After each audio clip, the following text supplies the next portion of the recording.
నమస్తే అన్న. కూటమి ప్రభుత్వం ఎలక్షన్ ముందు ఎన్నో హామీలు ఇచ్చింది, ఎన్నెన్నో హామీలు ఇచ్చింది.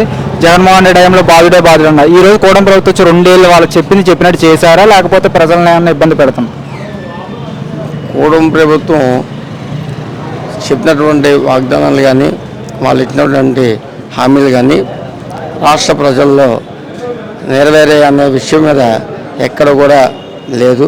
ఎందుకు అంటే రాష్ట్రంలో కూటమి ప్రభుత్వం అనేకమైనటువంటి హామీలు ఇచ్చింది.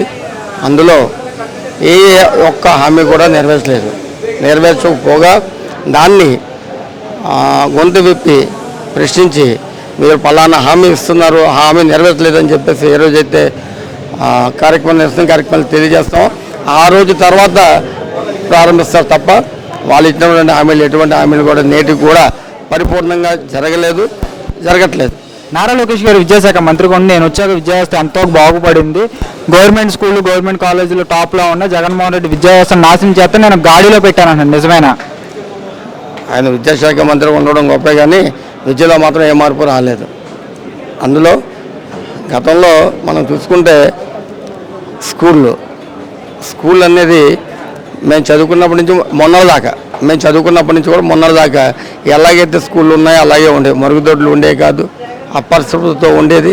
స్కూల్లో సరైనటువంటి టీచింగ్ లేదు, గతంలో ఉండేవి. జగన్మోహన్ రెడ్డి గారు వచ్చిన తర్వాత నాడు నేడు కార్యక్రమాలతో స్కూల్స్ అన్నీ కూడా మరమ్మతులు చేసి వాటిలో ఉన్నతమైనటువంటి విలువలతో, అంటే ప్రభుత్వ పాఠశాలలో చదువుతున్నటువంటి విద్యార్థులు ఎప్పుడు కూడా ఉన్నతంగా ఉండాలనే ఆలోచనతో జగన్మోహన్ రెడ్డి గారు ఆ రోజు నాడు నేడు కార్యక్రమం ప్రతి స్కూల్ని డెవలప్మెంట్ చేసి ఏ ప్రాంతం ఈ ప్రాంతం ఆ ప్రాంతం అని కాదు, పట్టణమా పల్లెటూరా లేకపోతే ఏజెన్సీ ప్రాంతమా అని తాడు భేదాలు లేకుండా ప్రతి గ్రామంలో కూడా పాఠశాలని నాడు నేడు కార్యక్రమం అభివృద్ధి చేసి ప్రతి పిల్లలకు కూడా షూస్, టైస్, స్కూల్ డ్రెస్సు, బుక్స్ అన్నీ ఇచ్చి అలాగే వాళ్ళకి మధ్యాహ్న భోజనం కింద మంచి ఆహారాన్ని షెడ్యూల్ పెట్టి ఈ రోజు తినాలి, పిల్లలు ఈ విధంగా ఆరోగ్యంగా ఉండాలని చెప్పేసి ప్రతి షెడ్యూల్ పెట్టి ప్రతి ఒక్క కార్యక్రమం చేశారు.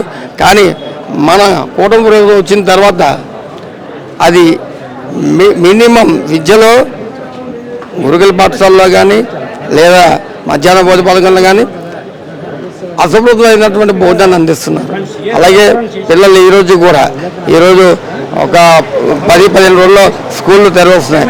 ఇప్పుడు కూడా ఎటువంటిది కూడా పిల్లలకి బ్యాగులు ఇచ్చామనో, పుస్తకాలు ఇచ్చామనో, లేకపోతే స్కూల్ వ్యవస్థలో మార్పులు చేస్తున్నామనో, లేకపోతే టీచర్స్ని మంచి నాలెడ్జ్తో ఉన్న వాళ్ళతో చేస్తాం అనేది ఇప్పుడు వచ్చి కూడా మేము చూడలేదు. ఇంకా మరి అది ఎప్పుడు పిల్లలకి అందజేస్తారో, వాళ్ళు ఎప్పుడు చదువుకోవాలి, పిల్లలు స్కూల్స్ ఎప్పుడు తెరుస్తారో 10 రోజుల్లో ఉంది. ఈ 10 రోజుల్లో మరి ఎలా జరుగుతుందని మాకు తెలియదు.